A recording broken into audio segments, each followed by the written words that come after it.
ಪರಿಶಿಷ್ಟ ಜಾತಿ ಮೀಸಲು ವರ್ಗೀಕರಣ ಸಂಬಂಧ ಸರ್ಕಾರ ಎಚ್.ಎನ್. ನಾಗಮೋಹನ್ ದಾಸ್ ಆಯೋಗದ ನೇತೃತ್ವದಲ್ಲಿ ಸಮುದಾಯದ ಮನೆ ಸಮೀಕ್ಷೆ ನಡೆಸುತ್ತಿದ್ದು, ಕೊರಚ ಸಮುದಾಯದ ಕುಟುಂಬಗಳು ಕಡ್ಡಾಯವಾಗಿ ಪಾಲ್ಗೊಂಡು ಸರಿಯಾಗಿ ಮಾಹಿತಿ ನೀಡಬೇಕು ಎಂದು ಕುಳುವ ಸಮಾಜದ ಹಿರಿಯ ಮುಖಂಡ, ಹಿರಿಯ ಪತ್ರಕರ್ತ ತಿರುಮಲಾಪುರ ಗೋಪಾಲ್ ತಿಳಿಸಿದರು. ಕರ್ನಾಟಕ ಪರಿಶಿಷ್ಟ ಜಾತಿ ಕೊರಚ, ಕುರವನ್, ಕೇಪ್ಮಾರಿಸ್ ವೈಜ್ಞಾನಿಕ ಒಳಮೀಸಲಾತಿ ಅನುಷ್ಠಾನ ಹೋರಾಟ ಸಮಿತಿ ಹಾಗೂ ಕುಳುವ ಸಮಾಜದ ಜಂಟಿ ಸುದ್ದಿಗೋಷ್ಠಿಯಲ್ಲಿ ಮಾತನಾಡಿದ ಅವರು, ಪರಿಶಿಷ್ಟ ಜಾತಿಗಳ 101 ಜಾತಿಗಳ ಮೇ 5 ರಿಂದ 17 ರವರೆಗೆ ಸಮೀಕ್ಷೆ ನಡೆಯುತ್ತಿದ್ದು, ಮೂಲತಃ ಅಲೆಮಾರಿ ಹಿನ್ನೆಲೆಯುಳ್ಳ ಕೊರಚ ಸಮುದಾಯದವರಿಗೆ ನಿರ್ದಿಷ್ಟ ನೆಲೆಯಿರದೆ ವಿಳಾಸವೂ ಇರುವುದಿಲ್ಲ. ಅವರ ವೃತ್ತಿ ಆಧಾರದ ಮೇಲೆ ಸಮೀಕ್ಷೆ ನಡೆಸುವಂತೆ ಜಿಲ್ಲಾಡಳಿತವನ್ನು ಮನವಿ ಮಾಡಿದರು.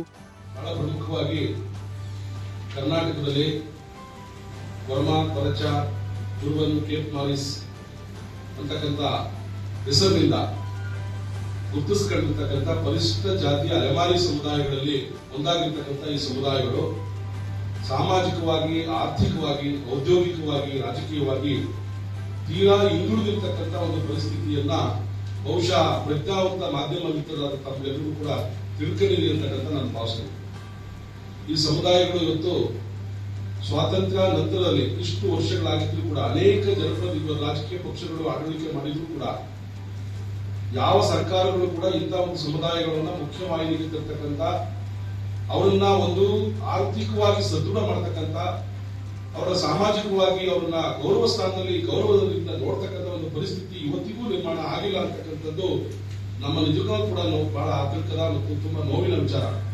ಇವತ್ತು ಈ ದಿನದಲ್ಲಿ ಇವತ್ತೇನು ಸುಪ್ರೀಂ ಕೋರ್ಟಿನ ಒಂದು ಆದೇಶದ ಮೇರೆಗೆ ಮಾನ್ಯ ರಾಜ್ಯ ಸರ್ಕಾರ ಪರಿಶಿಷ್ಟ ಜಾತಿಯ 101 ಜಾತಿಗಳನ್ನ ಗುರುತಿಸ್ತಕ್ಕಂಥ ಅವರ ಆರ್ಥಿಕ ಪರಿಸ್ಥಿತಿ, ಅವರ ಔದ್ಯೋಗಿಕ ಪರಿಸ್ಥಿತಿ ಮತ್ತು ಅವರ ಹಣಕಾಸಿನ ಪರಿಸ್ಥಿತಿ ಮತ್ತು ಅವರ ಶೈಕ್ಷಣಿಕ ಮಟ್ಟ ಮತ್ತು ಅವರ ರಾಜಕೀಯ ಪರಿಸ್ಥಿತಿ ಮತ್ತು ಬೇರೆ ಬೇರೆಯ ಸರ್ಕಾರಿಯ ಸವಲತ್ತುಗಳು, ಏನು ಮೀಸಲಾತಿಯ ಸವಲತ್ತುಗಳು ಇವತ್ತು ಏನು ತಲುಪಿ ಅವರು ಸದೃಢರಾಗಿದ್ದಾರೆ ಅಥವಾ ಸದೃಢರಾಗಿಲ್ವ ಅನ್ನುವಂತ ಒಂದು ಅಂಶಗಳ ಆಧಾರದ ಮೇಲೆ ಇವತ್ತು ಅವರನ್ನ ಮನೆಗೆ ತೆರಳಿ ಸಮೀಕ್ಷೆ ಮಾಡಿಸಿ ಇವತ್ತೇನು ಪರಿಶಿಷ್ಟ ಜಾತಿಯ ಮೀಸಲಾತಿ ಹಂಚಿಕೆಯನ್ನ ಜನಸಂಖ್ಯೆಯ ಆಧಾರದ ಮೇಲೆ ಅವನ್ನ ವಿತರಣೆ ಮಾಡಬೇಕು, ಆ ಮೂಲಕ ಅವರಿಗೆ ಸವಲತ್ತುಗಳನ್ನ ಒದಗಿಸಬೇಕು ಅಂತಕ್ಕಂಥ ಒಂದು ಆಶಯವನ್ನ ಏನು ಒಂದು ರಾಜ್ಯ ಸರ್ಕಾರ ಮಾಡಲಿಕ್ಕೆ ಹೊರಟಿದೆ.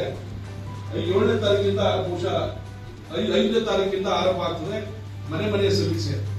ಈ ಸಮೀಕ್ಷೆಯಲ್ಲಿ ನಾನು ಬಹಳ ಪ್ರಮುಖವಾಗಿ ಜಿಲ್ಲಾಡಳಿತಕ್ಕೆ ಮನವಿ ಮಾಡ್ತೇನೆ.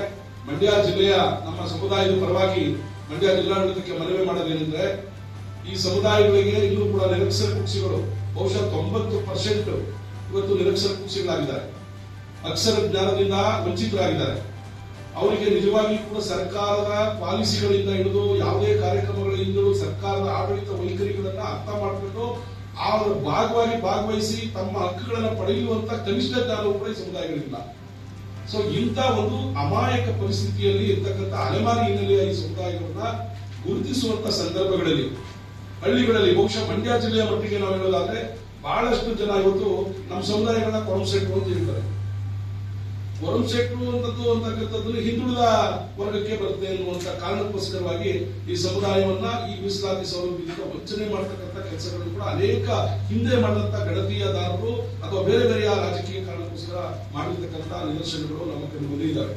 ಇವತ್ತು ದಯಮಾಡಿ ನಾನು ಏನ್ ಹೇಳ್ತೀನಿ ಅಂದ್ರೆ, ಇವತ್ತು ಈ ಸಮುದಾಯಗಳು ಏನು ಇವತ್ತು ಪರಮಶೆಟ್ಟಿ ಅಂತಕ್ಕಂಥದ್ದು, ಶೆಟ್ಟಿ ಅಂತಕ್ಕಂಥದ್ದು, ಭಜಂತ್ರಿ ಅಂತಕ್ಕಂಥದ್ದು ಅಥವಾ ಕೈಕಾಡಿ, ಎರ್ಕುಲ ಈ ತರ ಏನು ಬೇರೆ ಬೇರೆ ಸರ್ನೇಮ್ಗಳನ್ನ ಇಟ್ಕೊಂಡಿದ್ದಾರೆ, ಅವರಿಗೆಲ್ಲ ಏನು ಜಾತಿ ಸೂಚಕ ಪದಗಳಲ್ಲ. ಇವು ಬಹಳ ಪ್ರಮುಖವಾಗಿ ಸಮಾಜದಲ್ಲಿ ನಮ್ಮನ್ನ ಜಾತಿಯಿಂದ ಗುರುತಿಸುವಂತ ಕೆಲವೊಂದು ಜಾತಿ ಮನಸ್ಸುಗಳು ನಮ್ಮನ್ನ ನಿಕೃಷ್ಟವಾಗಿ ನೋಡ್ತವೆ ಅನ್ನೋ ಕಾರಣಕ್ಕೋಸ್ಕರವಾಗಿ ಸಮಾಜದಲ್ಲಿ ಒಂದು ಸಾಮಾಜಿಕವಾಗಿ ಒಂದು ಗೌರವವನ್ನು ತಂದ್ಕೊಂಡು ಆ ಮೂಲಕ ಒಂದು ಆತ್ಮಗೌರವವನ್ನು ರೂಪಿಸ್ಕೊಳ್ತಕ್ಕಂಥ ನಿಟ್ಟಿನಲ್ಲಿ ಈ ಸಂಗೀತ ಕರೀತಾರೆ. ಹಂಗಂದಾಕ್ಷರಕ್ಕೆ ಇವರನ್ನ ನಾವು ಆ ಒಂದು ಪೂರ್ಣ ಪ್ರಮಾಣದಲ್ಲಿ ಇದನ್ನು ಗುರುತಿಸಬಾರದು. ಅವ್ರನ್ನ ನಾವು ಸಮೀಕ್ಷೆ ಮಾಡುವಾಗ ದಯವಿಟ್ಟು ಗಣತಿದಾರರಿಗೆ ನಾನು ವಿಶೇಷವಾಗಿ ಜಿಲ್ಲಾಡಳಿತ ಮನವಿ ಮಾಡೋದ್ರಿಂದ, ಏನು ಈ ಸಮುದಾಯಗಳು ಇದ್ದಾರೆ ಇವರನ್ನ ಕೊರಮ ಅಂತಕ್ಕಂಥ ಹೆಸರಿನಲ್ಲಿ ಇವರನ್ನ ಏನು ಆ ಕಾಲಂನಲ್ಲಿ ಇದನ್ನ ನಮೂದು ಮಾಡಬೇಕು ಅಂತಕ್ಕಂಥ ಮನವಿಯನ್ನು ನಾನು ಮಾಡ್ತೇನೆ. ಗೋಷ್ಠಿಯಲ್ಲಿ ಗಣಂಗೂರು ವೆಂಕಟೇಶ್, ಕೆವಿ ನಾಗರಾಜ್, ಎಚ್.ವಿ. ರಾಮಶೆಟ್ಟಿ, ರವಿಕುಮಾರ್, ರಾಘವೇಂದ್ರ, ಶ್ರೀನಿವಾಸ್, ವೆಂಕಟೇಶ್, ಮಂಜು ಇದ್ದರು.